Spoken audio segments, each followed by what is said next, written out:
All right, let's move on. Sprinter Sha'Carri Richardson. This story just pisses me off. She tested positive for marijuana, and she's unlikely to move forward for the Olympics in the 100 meters in Tokyo this month. She got a 30-day suspension for testing positive. So what do y'all think about this?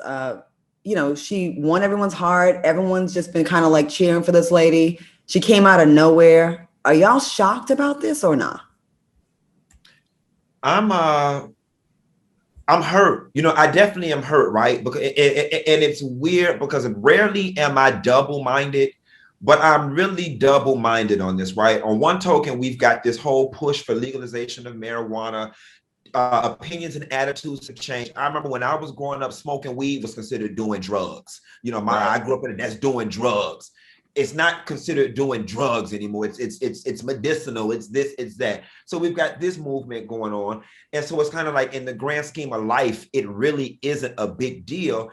But on the flip side of things, you're a professional athlete, and regardless of where the world is in attitudes towards marijuana, there are just rules and regulations that your industry is ran by. And I just feel as if she should have known better. It's hard for me to believe she didn't just become an Olympic hopeful 2 months ago. You've been an Olympic hopeful for a very long time, which means you have people around you, the coaches and the people. You know the lay of the land. You know the rules, and I just wish it didn't happen, despite the fact that everybody in her age group is doing it. The rules are a little different for you, mama. You know what I think about this, Claudia, is her learning curve. I'm glad it happened this early.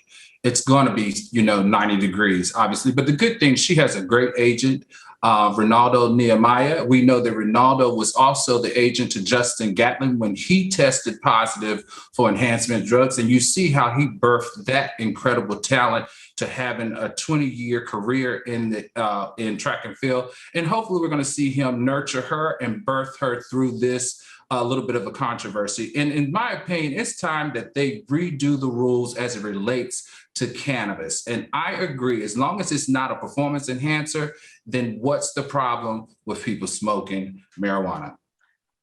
I agree with you. Weed does not help you get faster. It may help you avoid some of the pain, though, and that can give you a little bit of edge over the competition. I think with Sha'Carri, she just wasn't prepared to be this famous, this fast, and this big of a deal. She came out of nowhere. She is, listen, and this is no diss to her. She's a hood chick from Dallas, and she's very like round the way. And I don't mean that in a diss at all. She's just a regular girl that's just dope as hell in track and field. And I think she just hasn't had the time to have the media training and all the I don't know.